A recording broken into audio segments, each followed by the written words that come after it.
एक बार गणेश जी ने पृथ्वी के मनुष्यों की परीक्षा लेने का विचार किया। वे अपना रूप बदलकर पृथ्वी पर भ्रमण करने लगे। उन्होंने एक बालक का रूप बना लिया। एक हाथ में एक चम्मच में दूध ले लिया और दूसरे हाथ में एक चुटकी चावल ले लिए और गली गली घूमने लगे। साथ ही साथ आवाज लगाते चल रहे थे, कोई मेरे लिए खीर बना दे, कोई मेरे लिए खीर बना दे। कोई भी उन पर ध्यान नहीं दे रहा था, बल्कि लोग उन पर हंस रहे थे। वे लगातार एक गांव के बाद दूसरे गांव इसी तरह चक्कर लगाते हुए पुकारते रहे, पर कोई भी खीर बनाने को तैयार नहीं था। सुबह से शाम हो गई। गणेश जी लगातार घूमते रहे। एक बुढ़िया थी, शाम के वक्त अपनी झोपड़ी के बाहर बैठी हुई थी। तभी गणेश जी वहां से पुकारते हुए निकले कि कोई मेरे लिए खीर बना दे, कोई मेरे लिए खीर बना दे। बुढ़िया बहुत कोमल स्वभाव वाली स्त्री थी। उसने कहा, बेटा मैं तेरे लिए खीर बना देती हूँ। गणेश जी ने कहा, माई अपने घर में से दूध और चावल लेने के लिए बर्तन ले आओ। बुढ़िया एक कटोरी लेकर जब झोपड़ी से बाहर आई तो गणेश जी ने कहा, अपने घर का सबसे बड़ा बर्तन लेकर आओ।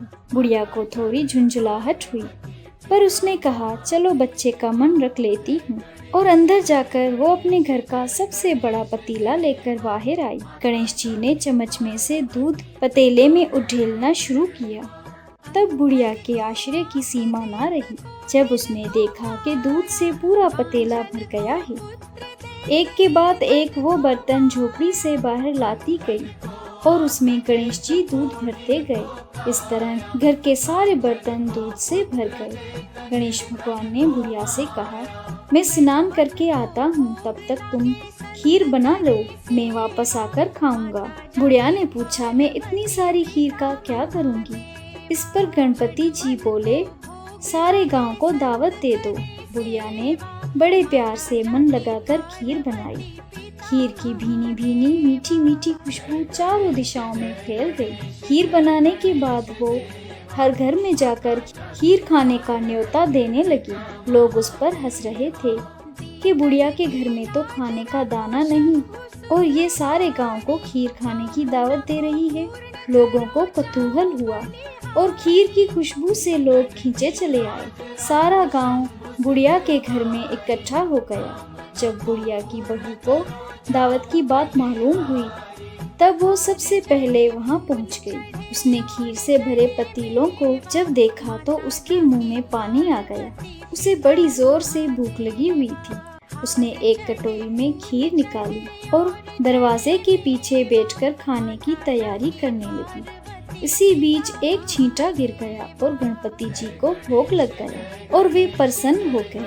अब पूरे गांव को खाने की दावत देकर बुढ़िया वापस अपने घर आई तो उसने देखा बालक वापस आ गया था। बुढ़िया ने कहा, बेटा खीर तैयार है, भोग लगा लो। गणेश जी बोले, माँ भोग तो लग गया, मेरा पेट पूरी तरह से भर गया है, मैं तृप्त हूँ, अब तू खा, अपने परिवार और गांव वालों को खिला।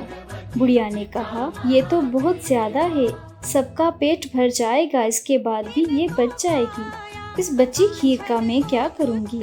इस पर गणेश जी बोले, इस बची खीर को रात में अपने घर के चारों कोनों में रख देना। और बुढ़िया ने ऐसा ही किया।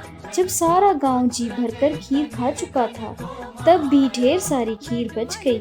उसने उसके पात्रों को अपने घर के चारों तरफ रख दिया। सुबह उठकर उसने देखा कि पतीलों में खीर के स्थान पर हीरे जवाहरात और मोती भर गए हैं। वो बहुत खुश हो गई। उसकी सारी दरिद्रता दूर हो गई और वो आराम से रहने लगी। उसने गणपति जी का एक भव्य मंदिर बनाया और साथ में एक बड़ा सा तालाब भी खुदवाया। इस तरह उसका नाम दूर दूर तक प्रसिद्ध हो गया। उस जगह वार्षिक मेले लगने लगे। लोग गणेश जी की कृपा प्राप्त करने के लिए उस स्थान पर पूजा करने और मान्यताएं मांगने के लिए आने लगे। गणेश जी सबकी मनोकामनाएं पूरी करने लगे। इस कहानी कहते को, सुनते को, हुंकार भरते को जैसी कृपा गणेश जी भगवान ने बुढ़िया पर की, वैसी कृपा हम सब पर करना। जय श्री गणेश।